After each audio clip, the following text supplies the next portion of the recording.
बिहार प्रदेश का एक जिला लगता है सीतामढ़ी और सीतामढ़ी जिले का एक गांव लगता है टीकमगढ़। दरअसल एक फ़ोन नंबर 6 अप्रैल 2025 की रात लगभग 10:30 बजे के आसपास बंद हो चुका था और 15 अप्रैल 2025 को इसी गांव के अंदर वो फ़ोन ऑन हो जाता है, शुरू हो जाता है। जिसने वो फ़ोन ऑन किया था उसके बाद वो दिखने लगता है कि बहुत सारे नोटिफिकेशन थे जो उसके पास लगातार आ रहे थे, बहुत सारे मैसेज थे, बहुत सारी कॉल थी जो उसके पास आई हुई थी, लेकिन नंबर बंद था इसलिए उठा नहीं पाया। उसने देखा क्या कि इंटरनेट पर एक तरह से बाढ़ सी आई हुई है, उसी के बारे में कहानी चल रही थी, उसी के बारे में बातचीत हो रही थी। अब चाहे अखबार हो, चाहे सोशल मीडिया हो या न्यूज़ चैनल हो, हर जगह उन्हीं की खबरें चल रही थी। उन दोनों ने साथ साथ थे दोनों, एक आदमी है, एक महिला है। दरअसल आदमी और महिला उन दोनों का रिश्ता तो कुछ ऐसा था जैसे माँ बेटे जैसा रिश्ता होता है। वो एक होने वाला दामाद था तो उसकी एक होने वाली सास थी, लेकिन वो अब दोनों ना होने वाला दामाद थे ना होने वाली सास थी, वो थे प्रेमी और प्रेमिका। उन दोनों को आपस में इश्क हो चुका था और इश्क के बाद वो अपना घर छोड़कर भाग चुके थे। अब जहाँ देखो वहीं इनके बारे में चर्चा हो रही थी। इसी बीच में इन्हें पता चलता है कि जाकर थाने में शिकायत दर्ज कराई गई है। ये बात कही गई है कि 3.5 लाख रुपए की तो नकदी है और लगभग 5 लाख रुपए के आसपास के जेवरात भी लेकर भागे हैं। दोनों आपस में बातचीत करते हैं, कहते हैं कि प्यार किया तो डरना क्या। वैसे भी भारत का कानून हमें साथ साथ रहने की इजाज़त देता है, तो ये चोरी का इल्ज़ाम क्यों? जब हमने घर से कुछ सामान लिया ही नहीं है तो आखिरकार ऐसा कैसे हो सकता है?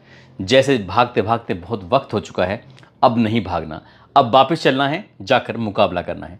सीधा पहुंच जाते हैं अपने गांव के उस थाने में और थाने में जाकर पूरी कहानी जब बयां करते हैं लोगों के सामने, एक बार फिर से सास और दामाद की कहानी जब सामने आती है तो लोगों को यकीन नहीं हो रहा था कि आखिरकार इस कहानी का अंत ये होगा, इस कहानी की वजह ये हो सकती है।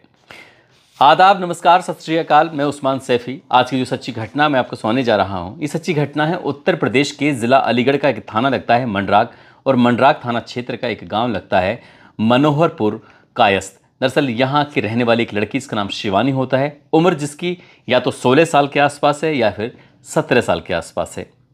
8वीं तक वो पढ़ी हुई है और उस लड़की का एक रिश्ता लगता है अक्टूबर 2024 के महीने के आसपास। इन दोनों की शादी की बात चलती है, जो कि अलीगढ़ ही जिला लगता है, थाना दादो लगता है, गांव लगता है नंगला मछरिया का रहने वाला लड़का राहुल। इससे शादी की बात चलती है और शादी की बात चलते चलते जब कहानी आगे बढ़ती है तो बात आती है 2 अप्रैल 2025 को। यहाँ पर रोका होता है। रोका होने के बाद ये तय हो जाता है कि हम 16 अप्रैल 2025 की शाम को गांव में बारात लेके आएंगे, आप तैयारी रखना। अब यहाँ पर तैयारी चल रही थी जब 16 अप्रैल 2025 की बारात की बात चल रही है शादी के लिए, चाहे वो हलवाई हो, चाहे वो जगह कहाँ पर टेंट लगेगा, किस किस को कार्ड देना है, कौन मेहमान आएंगे, खाने में क्या बनाना है और कपड़े में क्या देना है, क्या लेना है, किसके लिए क्या व्यवस्था करनी है, दहेज में क्या देना है, इस तरह की जो सारी तैयारी थी वो तैयारी चल रही थी। लेकिन अभी शादी को लगभग 10 दिन अभी बाकी थे। तारीख थी 6 अप्रैल 2025 को।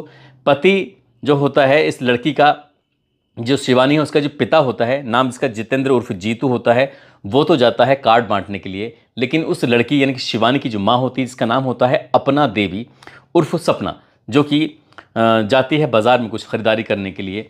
पिता तो वापस लौट कर आ जाता है लेकिन माँ वापस लौट कर नहीं आती। 6 अप्रैल 2025 की रात लगभग 8:30 बजे के आसपास जब जितेंद्र उर्फ जीतू घर आता है तो अपनी बेटी शिवानी से पूछता है कि बेटा, तुम्हारी माँ दिखाई नहीं दे रही है, माँ कहाँ है? तो शिवानी कहती है कि माँ तो बाजार गई थी लेकिन लौट कर नहीं आती। अब जो पति है वो अपनी पत्नी अपना देवी को लगातार फ़ोन कर रहा है, उससे बातचीत करने की कोशिश कर रहा है।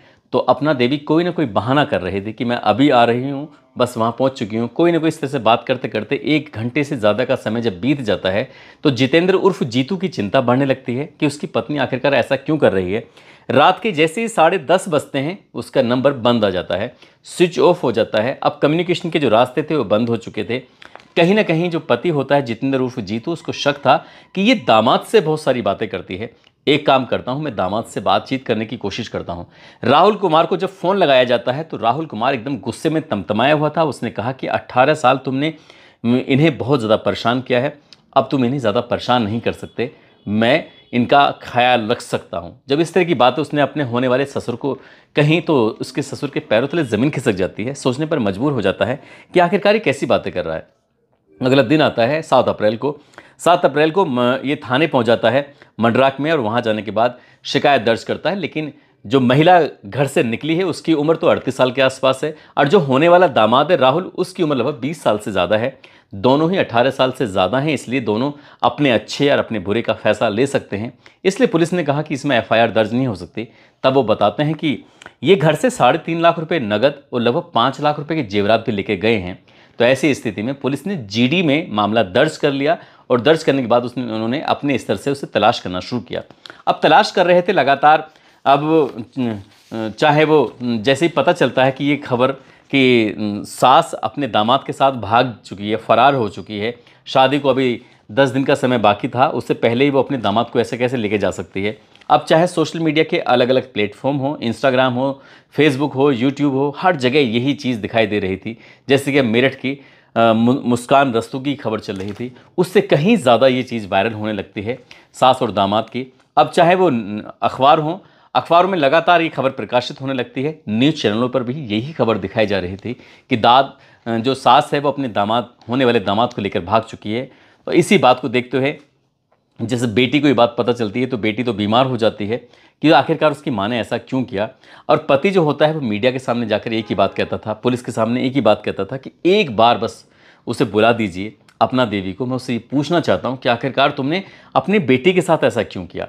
बेटी भी बस यही बात कहती है कि तुमने ऐसा क्यों किया। अब मीडिया वालों ने जो राहुल के घर के उसके परिवार के पास पहुंच जाते हैं, वहाँ से जाके बातचीत करते हैं, तो पता चलता है कि उन्होंने भी अपने बेटे की गुमशुदगी दर्ज कराई थी।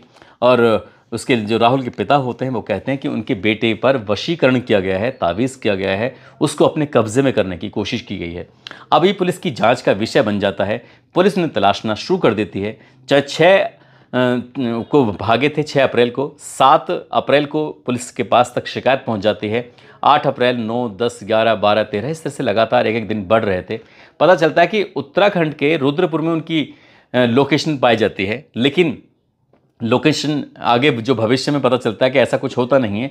लेकिन 15 अप्रैल 2025 की ये बात है, दोपहर का समय था। ये बिहार प्रदेश के ज़िला सीतामढ़ी था और गांव लगता है टीकमगढ़, जो कि नेपाल और बिहार के बॉर्डर के पास ये गांव लगता है।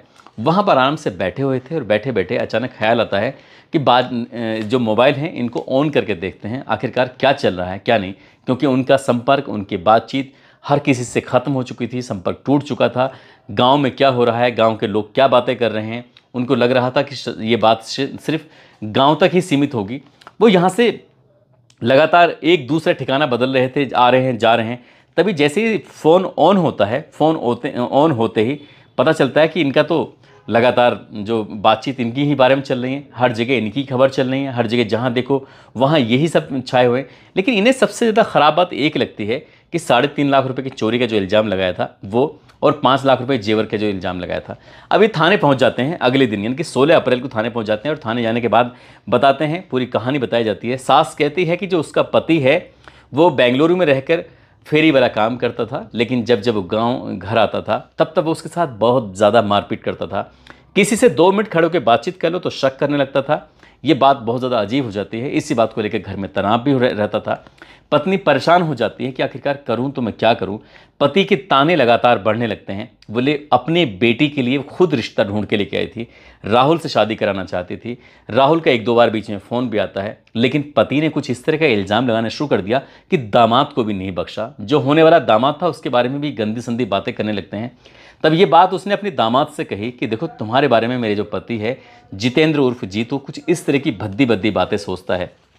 अब इतना सुनने के बाद राहुल ने तसल्ली से बातचीत करना शुरू किया अपनी सास से। अपने सास के दुख, अपने दर्द, उनकी जो तकलीफ़ें थी उनको बांटना शुरू किया। सास का लगाव उसके उधर बढ़ जाता है। वो सास, अब दोनों आपस में घंटों घंटों बातचीत करते थे। जिस प्यार की सास भूखी थी, जिस प्यार के लिए वो परेशान थी, अब वो कहीं ना कहीं दामाद उसका ख्याल रखना शुरू कर देता है। और वो तारीफ भी आ जाती है कि जब 1 मार्च 2025 को पता चलता है कि इसका वो बीमार है, तो बीमारी की बात देखने के लिए पहुंच जाती है। वहीं थोड़ा नज़दीक आ जाते हैं। मीडिया रिपोर्ट की माने तो ये बहुत ज़्यादा करीब आ जाते हैं और यहीं से इतनी हमदर्दी बढ़ जाती है कि इन दोनों ने फैसला कर लिया था कि आप साथ साथ ही रहेंगे, साथ साथ ही जिएंगे, अब चाहे कुछ भी हो जाए। हालांकि इस बीच में इनकी बातचीत होती रही, शादी की तारीख नज़दीक आ रही थी, कार्ड बट रहे थे, लेकिन अचानक से दिमाग में ख्याल आता है कि अगर हमने अब फैसला नहीं लिया तो फिर फैसला कब लेंगे।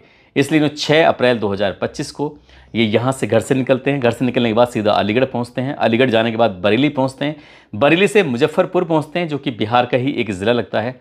और ये एक दूसरे के ठिकाने लगातार बदल रहे थे, भाग रहे थे। भागते भागते ये थक जाते हैं और इनके पास कोई पैसे भी नहीं थे।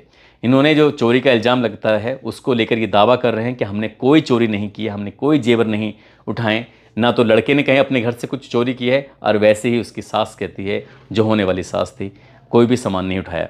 हालांकि उन्होंने जाकर सरेंडर किया है। ये भी दावा किया जा रहा है कि पुलिस उन्हें बिहार के बॉर्डर से, जो बिहार और नेपाल का बॉर्डर है, वहाँ से खुद उठाकर लेके आई है। अब ये बात कितनी सच है कि पुलिस उन्हें लेके आई है या इन्होंने खुद अपना आप को सरेंडर किया है, ये तो खैर पुलिस की जांच के बाद ही स्पष्ट हो सकेगा। पुलिस जो कहेगी वही सच माना जाएगा। लेकिन मीडिया रिपोर्ट में चल रहा है कि जैसे ही इन्हें अपनी बदनामी, चोरी की बात पता चलती है, तो चोरी की बात पर इन्हें गुस्सा आता है। वो कहते हैं कि पूरी ज़िंदगी इस चोरी के कलंक के साथ हम जी नहीं सकते, और भारत का कानून उन्हें अलग होने की बात करता नहीं है। भारत का कानून कहता है कि 18 साल के बाद अच्छे बुरे का फैसला खुद लिया जा सकता है। जब हम अच्छे बुरे का फैसला ले सकते हैं तो फिर अपने घर पर ही रहकर क्यों ना बात करें। तब जाकर थाने जाते हैं।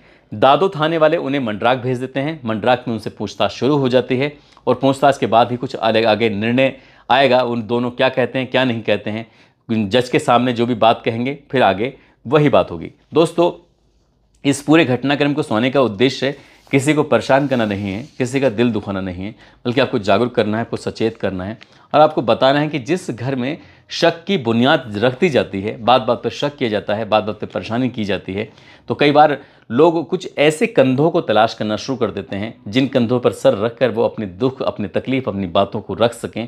सास को कोई और कंधा नहीं मिला था, सास को मिला तो अपने होने वाला दामाद का कंधा मिला था। वो अपने दामाद के कंधे पर जाके अपने दुख, दर्द, तकलीफ़ों के बारे में सब कुछ बताते चली जाती है, और दामाद को भी सास की बातें इतनी पसंद आती हैं कि दोनों को एक दूसरे से प्यार हो जाता है, और साथ साथ जीने मरने की कस्में खा लेते हैं। आगे वो साथ रहेंगे नहीं रहेंगे, ये तो खैर अब आगे अभी कुछ कह नहीं सकते। लेकिन जो भी हुआ है वो वाकई अपने आप में बड़ा हैरान करने वाला है, रोचक है, अजीब है। जाते जाते किशन यादव हैं भदोही के, मोहम्मद ताविश गौर मुजफ्फरनगर से, हर्ष कुमार उत्तराखंड से, अहमद रजा हाथरस से, राहुल शर्मा सहारनपुर से, हरपाल सिंह राणा अमरोहा से, आनंद कुमार प्रयागराज से, अयूब परवेज़ खान चंडीगढ़ से, यश कुमार, मोहम्मद सलमान रामपुर से, बबलू यादव, पवन सिंह, नईम खान, मोहम्मद आसिफ चौधरी, जयवीर सिंह, साबिर मलिक बागपत से, रमाकांत बाराबंकी से, सर्वेश शुक्ला, समीर खान, पंकज यादव। आप सब लोग अपना ख्याल रखें, सुरक्षित रहें। जय हिंद, जय भारत।